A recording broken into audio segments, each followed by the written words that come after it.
Welcome, welcome, welcome to the Ecliptic Spiritualist channel. Let's get it in, and thank you for watching. This is part two to why is there a reason to work with deities? Why should we work with deities? Is it necessary?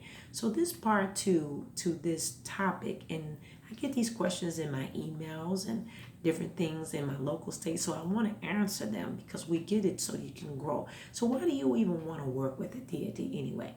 So as I stated in the previous video and on our Patreon account and our master classes, as I've stated, and I want to share with you that as with anything in the craft, there are benefits and drawbacks to working with deities, okay?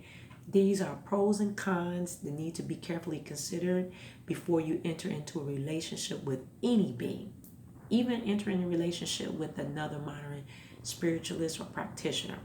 What are you hoping to get out of the relationship is something that you want to ask. And how much are you willing to put into the relationship with working with a deity?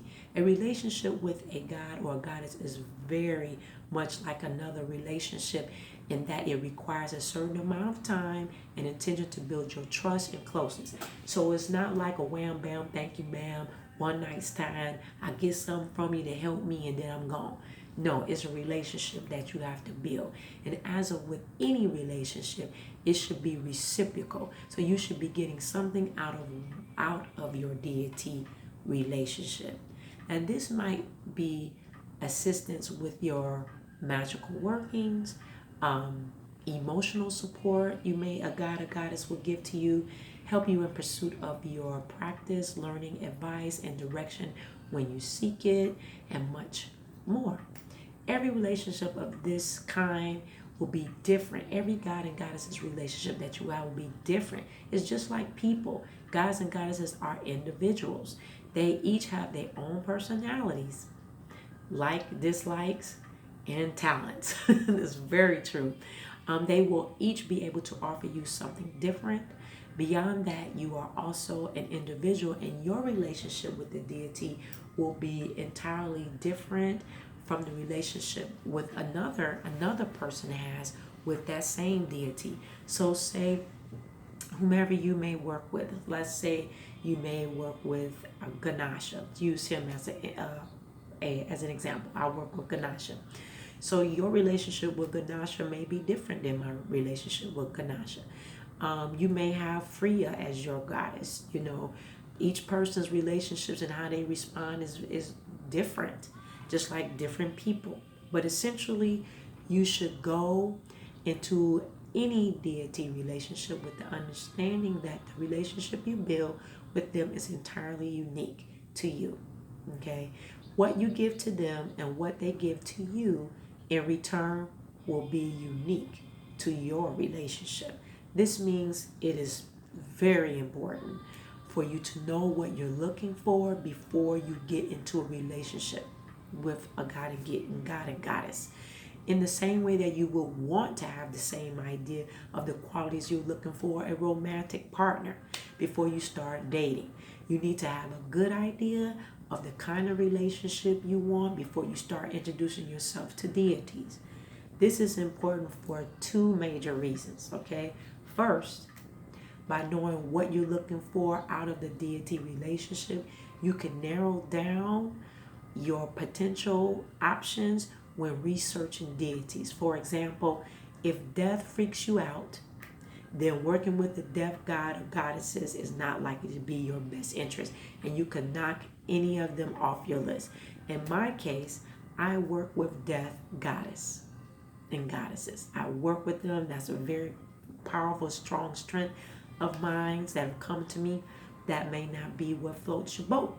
So you got to know what floats your boat. And then because what's one is popular goddess may not be popular for your personality.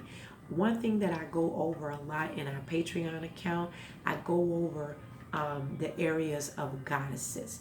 I don't tap into a lot of God energy, masculine energy, but I tap into a lot of goddess energy because I deal with a lot of more, on the contrary, women and feminine energy. Not to say that I have male practitioners as well, but we bring that more inclusive because it's been more of a popular to deal with more God energy, but that's where I've been guided. So if you're interested in finding out more goddess information, you can always join our Patreon account. We do it monthly in our lunar workbook series. Now, for example, that may freak you out, the death thing. Conversely, if you're interested in working with the deity to further your magical growth or prowess, then working with the deities such as Edun or Ekatai could help support that goal. Okay. Also, if you're primarily concerned with home and hearth magic, goddess like Freya, like I mentioned before, Bridget, Hesati, Hesti, Lakshmi. There's so many goddesses and gods that deal with so many areas, okay, that can assist you along your way. Lots of times when I do readings for people as well, their god or goddess's energy taps in, and then we find out what planetarian energy oversees that person, what planet oversees them, and then lots of times those god or goddesses will tap in to say this is a good relationship that you will probably like to grow with that particular god or goddess, so you can be enhancing your knowledge and better equipped in this earth realm.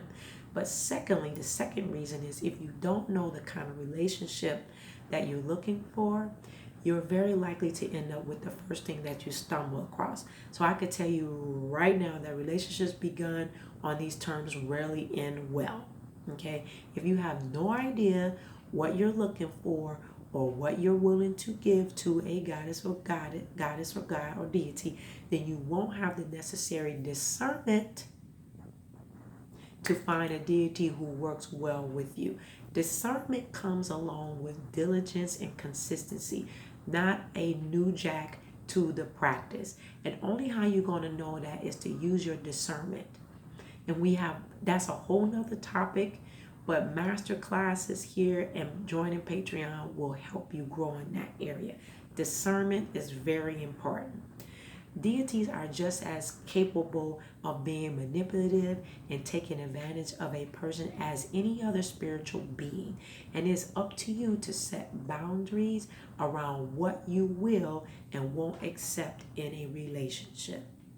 Okay, so that is my overview on this, and that second part to why do you need to or not to work with deities, and giving you two clear-cut areas of why do you want to work with a deity anyway. Why is that? You have to know your why, and not because what is popular, what you're being seen, because you're on your magical journey.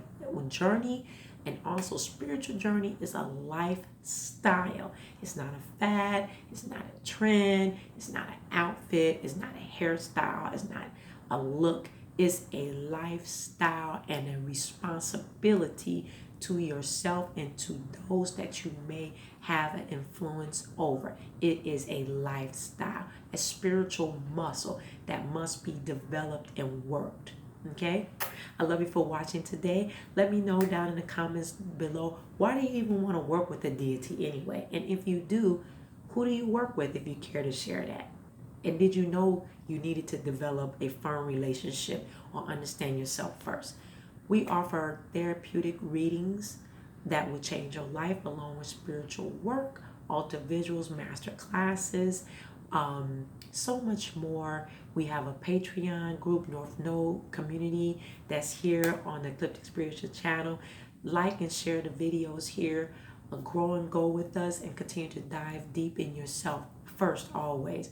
Like us and follow us on Instagram, Twitter, Facebook. Join our emails. We give wonderful information on our blogs. Grow with us and develop your lifestyle of this spirituality, modern practice that will change your life. See you next time. Bye-bye.